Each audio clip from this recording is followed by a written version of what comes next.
여러분은 최근에 누군가 때문에 화가 난 적이 있나요? 아마 없다고 대답하는 사람은 거의 없을 것입니다. 인간관계에서 화라는 감정은 피할 수 없는 요소입니다. 친구, 가족, 직장 동료, 심지어 처음 보는 사람에게도 우리는 종종 화가 날 수밖에 없습니다. 문제는 이 화를 어떻게 다스리느냐입니다. 화를 내면 순간은 속이 시원할지 모르지만 시간이 지나고 나면 후회로 남는 경우가 많습니다. 한번 내뱉은 말은 다시 주워 담을 수 없고 감정적으로 대응한 행동은 상대방과의 관계를 악화시키기도 합니다. 하지만 그렇다고 해서 화를 무조건 참기만 하는 것도 정답은 아닙니다. 화를 억누르기만 하면 결국 마음속에서 쌓여 스트레스로 변하고 예상치 못한 순간에 폭발할 수도 있기 때문입니다. 그렇다면 어떻게 해야 할까요? 화를 억지로 참는 것이 아니라 건강하게 다스리는 방법이 필요합니다. 인간관계에서 화를 조절하는 능력이 곧 나의 대인관계 수준을 결정한다고 해도 과언이 아닙니다. 감정을 조절하는 능력이 뛰어난 사람일수록 인간관계도 원만하고 사회생활에서도 성공적인 모습을 보입니다. 오늘 영상에서는 화가 났을 때 현명하게 대처하는 방법을 소개하려 합니다. 무조건 참거나 즉각적으로 폭발하는 것이 아니라 상황에 따라 적절히 반응할 수 있는 현실적인 방법들입니다. 이 방법들을 익히면 불필요한 갈등을 줄이고 내 감정을 스스로 컨트롤할 수 있는 힘을 기를 수 있습니다. 그럼 이제부터 인간관계에서 화를 다스리는 가장 효과적인 방법들을 하나씩 알아보겠습니다. 첫 번째, 화를 다스리는 가장 기본적인 방법은 바로 즉각적인 반응을 피하는 것입니다. 우리가 화가 날 때 가장 큰 실수를 하는 순간이 언제일까요? 바로 감정이 최고조에 달했을 때 아무 생각 없이 내뱉는 말과 행동입니다. 이때 나오는 말들은 대개 후회로 남게 됩니다. 예를 들어보겠습니다. 상사가 회의 중에 공개적으로 나를 지적했다고 가정해 봅시다. 순간 얼굴이 화끈거리고 억울한 감정이 치밀어 오릅니다. 그 자리에서 바로 반박하고 싶겠지만 그럴 경우 상황이 더 악화될 가능성이 큽니다. 화난 상태에서 던지는 말들은 이성적인 판단보다 감정적인 요소가 강하기 때문에 나중에 돌이켜보면 후회되는 경우가 많습니다. 이럴 때 가장 좋은 방법은 잠시 멈추는 것입니다. 깊이 호흡을 하거나 속으로 숫자를 세거나 잠깐 자리를 피하는 것도 좋은 방법이 될 수 있습니다. 예전부터 10가지 세라라는 말이 있는데 이것은 단순한 옛말이 아니라 심리학적으로도 효과적인 방법입니다. 실제로 뇌과학 연구에 따르면 인간이 강한 감정을 느낄 때 감정을 조절하는 전두엽의 기능이 순간적으로 떨어집니다. 하지만 10초에서 30초 정도의 짧은 시간만이라도 참으면 감정을 조절하는 능력이 다시 활성화된다고 합니다. 즉, 몇 초만이라도 침착하게 시간을 벌면 감정적으로 반응할 확률이 줄어든다는 뜻입니다. 화가 나는 순간 즉각적인 반응을 보이는 대신 이렇게 스스로에게 질문해 보세요. 지금 화를 내는 것이 정말 필요한가? 이 말을 하면 내가 원하는 결과를 얻을 수 있을까? 이 순간을 넘기면 기분이 좀 나아질까? 이렇게 한 번만 생각하는 습관을 들이면 감정적인 실수를 줄일 수 있습니다. 화를 다스리는 가장 좋은 첫 번째 방법은 즉각적으로 반응하지 않는 것입니다. 감정적으로 폭발하기 전에 한 박자 쉬어가는 연습을 해보세요. 그러면 분노가 지나간 후에도 후회 없는 대처를 할 수 있을 것입니다. 두 번째, 우리는 종종 화가 날 때 상대를 이해하려고 노력합니다. 왜 저 사람은 저렇게 행동할까? 저 말에 어떤 의도가 있는 걸까? 하지만 이런 생각은 오히려 더 큰 스트레스를 부를 뿐입니다. 상대를 이해하려 애쓰다 보면 결국 내 감정을 스스로 더 복잡하게 만들게 됩니다. 예를 들어 직장에서 동료가 내 아이디어를 무시하는 듯한 태도를 보였을 때 저 사람이 왜 저러지? 라며 이유를 찾으려 하면 할수록 감정이 격해질 수 있습니다. 하지만 꼭 상대를 이해해야만 화가 풀리는 걸까요? 사실 세상에는 이해할 수 없는 사람도 많습니다. 모든 사람이 나와 같은 가치관을 가질 수도 없고 상대방이 내 기대에 맞춰 행동하지 않는다고 해서 반드시 잘못된 것도 아닙니다. 그렇다면 어떻게 해야 할까요? 그냥 이렇게 생각해 보세요. 저 사람은 원래 저런 사람이구나. 이해하려 하지 말고 그냥 인정하는 것입니다. 상대가 왜 그런 행동을 했는지를 고민하는 대신 나와는 다른 사고방식을 가진 사람이구나 하고 넘기는 것이 훨씬 더 마음이 편해집니다. 게다가 우리가 상대를 이해하려 노력할수록 감정의 주도권을 그 사람에게 넘기는 것이나 마찬가지입니다. 내 감정은 내가 통제해야 합니다. 상대가 나를 어떻게 대하든 내가 그 감정에 휘둘릴 필요는 없습니다. 상대를 이해하려 하지 말고 그냥 흘려보내는 연습을 해보세요. 그러면 불필요한 감정 소모 없이 더 여유로운 관계를 유지할 수 있을 것입니다. 세 번째, 우리는 흔히 화를 내면 상대가 변할 거라고 생각합니다. 하지만 현실은 정반대입니다. 화를 낸다고 해서 상대가 내 뜻대로 바뀌는 경우는 거의 없습니다. 오히려 관계가 더 나빠지고 감정의 골만 깊어질 뿐입니다. 예를 들어 가족이나 친구에게 서운한 일이 있을 때 감정적으로 폭발하면 어떨까요? 순간은 속이 시원할지 모르지만 결국 상대방도 방어적으로 나오면서 더 큰 다툼으로 번질 가능성이 큽니다. 직장에서도 마찬가지입니다. 상사나 동료에게 화를 내봤자 분위기만 어색해질 뿐 문제 해결에는 전혀 도움이 되지 않습니다. 그렇다면 어떻게 해야 할까요? 화가 날 때는 먼저 스스로에게 질문을 던져보세요. 내가 지금 화를 내면 이 상황이 좋아질까? 이렇게 감정을 드러내면 상대가 내 말을 더 잘 들어줄까? 내가 원하는 결과를 얻기 위해 더 효과적인 방법은 없을까? 이렇게 한 번만 생각하는 습관을 들이면 감정적으로 반응하는 일을 줄일 수 있습니다. 대부분의 경우 차분하고 이성적으로 이야기하는 것이 더 효과적입니다. 상대에게 나의 감정을 전달하되 감정을 폭발시키는 대신 논리적으로 말하는 것이 중요합니다. 화를 내기 전에 한 번 더 생각해 보세요. 원하는 변화를 이끌어내는 가장 좋은 방법은 차분한 태도와 전략적인 대화입니다. 네 번째, 화를 다스리는 데 있어 중요한 점은 공격적인 태도와 적극적인 태도를 구분하는 것입니다. 감정적으로 폭발하여 상대를 비난하거나 다그치는 것은 문제를 해결하는 것이 아니라 오히려 더 큰 갈등을 초래합니다. 하지만 그렇다고 해서 무조건 참고 피하는 것이 답은 아닙니다. 가장 좋은 방법은 적극적인 태도로 상황을 해결하는 것입니다. 예를 들어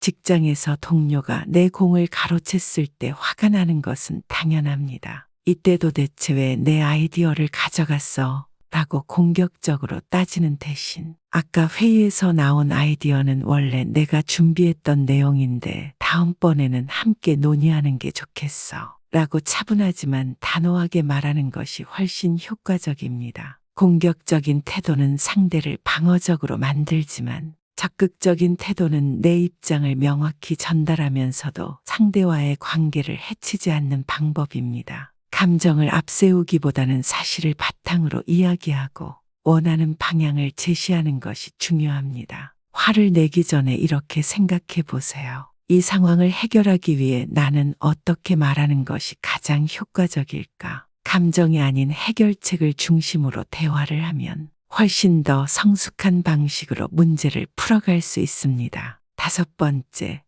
화를 내는 가장 큰 이유 중 하나는 상대방의 행동에 감정적으로 휘둘리기 때문입니다. 하지만 가만히 생각해 보면 화를 낸다고 해서 상대가 바뀌거나 상황이 좋아지는 경우는 거의 없습니다. 오히려 나만 감정적으로 소모되고 하루 종일 기분이 상한 채 시간을 보내게 됩니다. 예를 들어 어떤 사람이 나에게 무리한 말을 했다고 가정해 봅시다. 화를 내고 맞대응하면 순간은 시원할지 몰라도 결국 남는 건 후회와 불필요한 갈등뿐입니다. 반면 그런 행동을 한 사람을 신경 쓰지 않고 내 삶에 집중하면 어떨까요? 오히려 내 에너지를 더 좋은 방향으로 사용할 수 있습니다. 우리는 화를 내는 대신 내 삶을 더 나아지게 만드는 데 집중해야 합니다. 불필요한 분노에 휩쓸리는 것보다 나를 위한 생산적인 일에 집중하는 것이 훨씬 더 현명한 선택입니다. 그렇다면 어떻게 해야 할까요?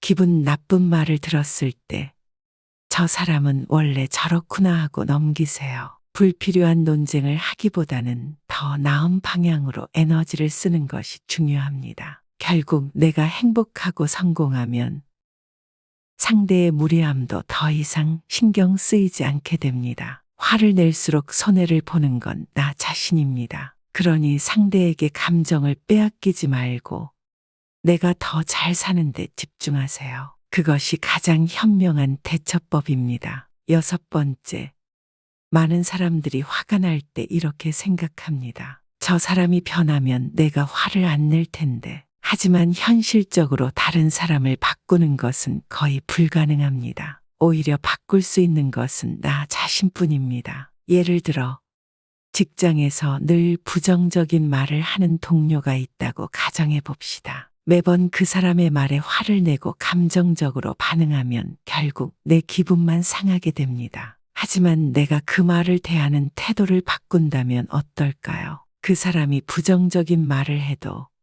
내가 신경 쓰지 않는다면 더 이상 화가 날 이유도 없어집니다. 세상을 바꾸려 하기보다 내 태도를 바꾸는 것이 훨씬 현실적인 해결책입니다. 내 감정을 조절하는 힘이 생기면 어떤 상황에서도 흔들리지 않을 수 있습니다. 그렇다면 어떻게 하면 내 태도를 바꿀 수 있을까요? 다른 사람의 말이나 행동에 과하게 의미를 두지 마세요. 대부분의 사람들은 나에게 큰 관심이 없습니다. 그냥 흘려보내면 끝나는 일도 많습니다. 내가 통제할 수 없는 것에 에너지를 낭비하지 마세요. 상대를 바꾸려 애쓰기보다는 내가 더 성숙한 방향으로 반응하는 것이 중요합니다. 긍정적인 사람들과 더 많은 시간을 보내세요. 부정적인 사람에게 휘둘리기보다는 나에게 좋은 영향을 주는 사람들과 함께하는 것이 더 유익합니다. 세상은 쉽게 바뀌지 않습니다. 하지만 내가 변하면 세상을 바라보는 관점이 달라지고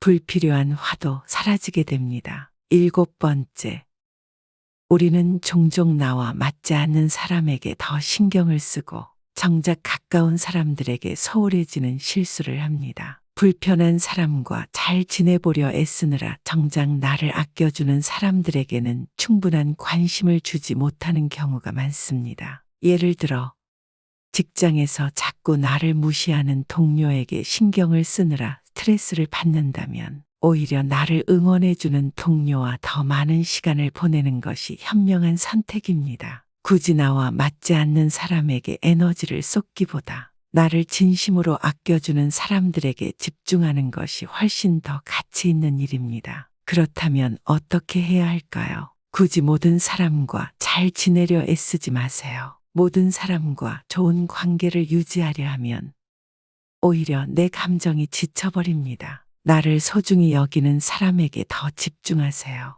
나를 이해해주고 아껴주는 사람들에게 더 많은 시간과 에너지를 쓰는 것이 훨씬 의미 있습니다. 무리한 사람의 행동에 감정 낭비하지 마세요. 그들에게 화를 내는 대신 더 소중한 사람들과의 관계를 돈독히 하는 것이 더 현명한 방법입니다. 결국 우리는 좋은 사람들과의 관계에서 더 큰 행복을 느낍니다. 불필요한 인간관계에 신경 쓰지 말고 나를 진짜 아끼는 사람들에게 더 집중해 보세요. 8번째, 우리는 흔히 누군가를 쉽게 판단하고 단정 짓곤합니다. 하지만 상대를 단편적인 모습만 보고 평가하는 것은 불필요한 오해와 감정 소모를 만들 뿐입니다. 예를 들어 직장에서 어떤 동료가 인사를 받지 않았다고 해서 저 사람은 무리한 사람이야라고 속단하는 경우가 있습니다. 하지만 그 사람이 단순히 기분이 안 좋았거나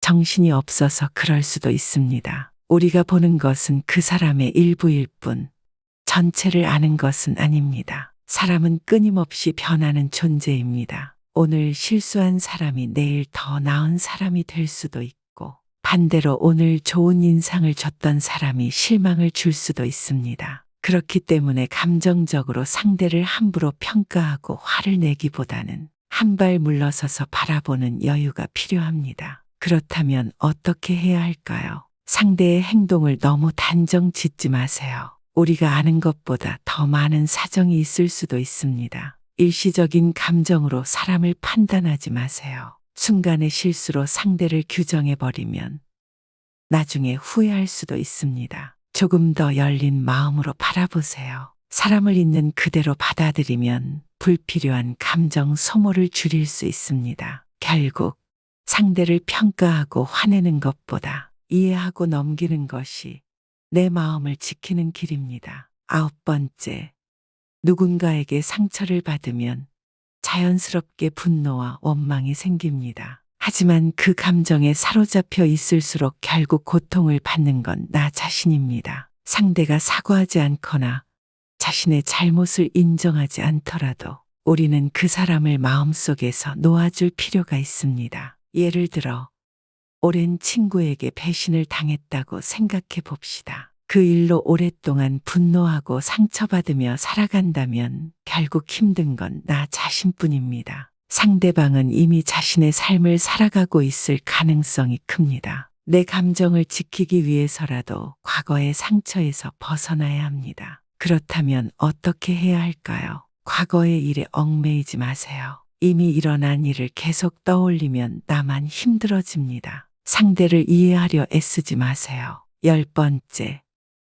우리는 종종 다른 사람과 나를 비교하며 스스로를 괴롭힙니다. 저 사람은 나보다 성공했는데 나는 왜 이럴까? 혹은 나는 그래도 저 사람보다는 나아. 이런 생각들이 반복되면 만족보다는 불안과 열등감이 쌓이게 됩니다. 비교하는 습관은 나도 모르게 끊임없는 경쟁 속에 나를 가두게 됩니다. 하지만 우리는 각자 다른 환경에서 다른 속도로 살아가고 있습니다. 남과 비교한다고 해서 내가 더 나아지는 것도 아니고 상대를 이긴다고 해서 진정한 만족을 얻을 수 있는 것도 아닙니다. 그렇다면 어떻게 해야 할까요? 비교의 기준을 타인이 아닌 어제의 나로 설정하세요. 남보다 나은 것이 중요한 게 아니라 어제보다 나아지는 것이 더 중요합니다. 타인의 성공을 내 기준으로 삼지 마세요. 각자의 삶에는 다른 속도가 있습니다. 나에게 맞는 길을 찾는 것이 더 의미 있습니다. 승패를 가리려는 마음을 내려놓으세요.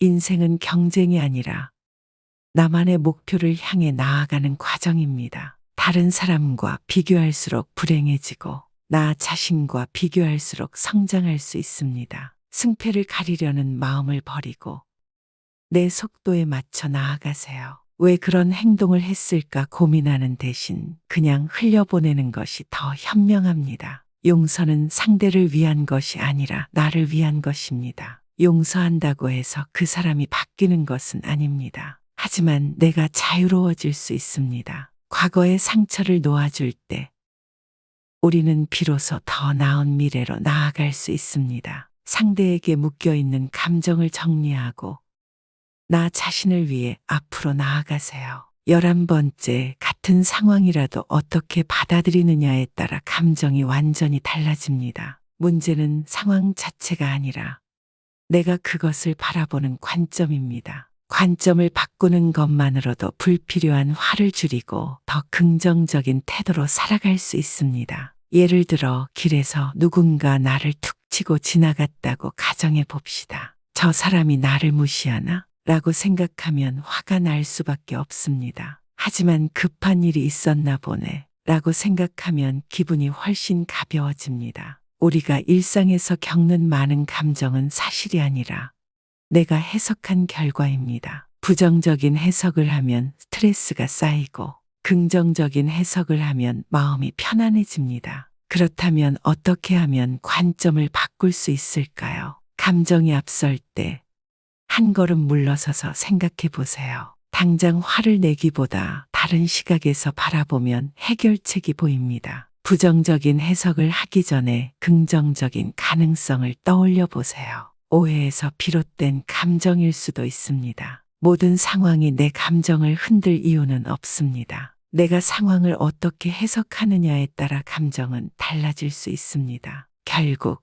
세상을 어떻게 바라보느냐는 내 선택입니다. 긍정적인 관점을 가지면 불필요한 화를 줄이고 더 행복한 삶을 살 수 있습니다. 화는 누구나 느낄 수밖에 없는 감정입니다. 하지만 그 화를 어떻게 다스리느냐에 따라 인간관계가 달라지고 나의 삶도 훨씬 더 편안해질 수 있습니다. 오늘 이야기한 방법들을 떠올려 보세요. 화가 날 때 즉각적으로 반응하지 않고 한 걸음 물러서기. 상대를 이해하려 하기보다 감정적으로 휘둘리지 않기. 화를 내서 얻을 수 있는 것이 무엇인지 고민하기. 그리고 무엇보다 내 감정을 통제하는 힘을 기르는 것이 중요합니다. 결국 화를 잘 다스리는 사람은 감정에 휘둘리지 않고 상황을 주도적으로 컨트롤할 수 있는 사람입니다. 모든 순간이 내 선택에 달려 있다는 것을 기억하세요. 오늘 영상이 도움이 되셨다면 구독과 좋아요 부탁드립니다. 여러분의 하루가 더 평온하고 행복하길 바랍니다. 다음 영상에서 뵙겠습니다. 감사합니다.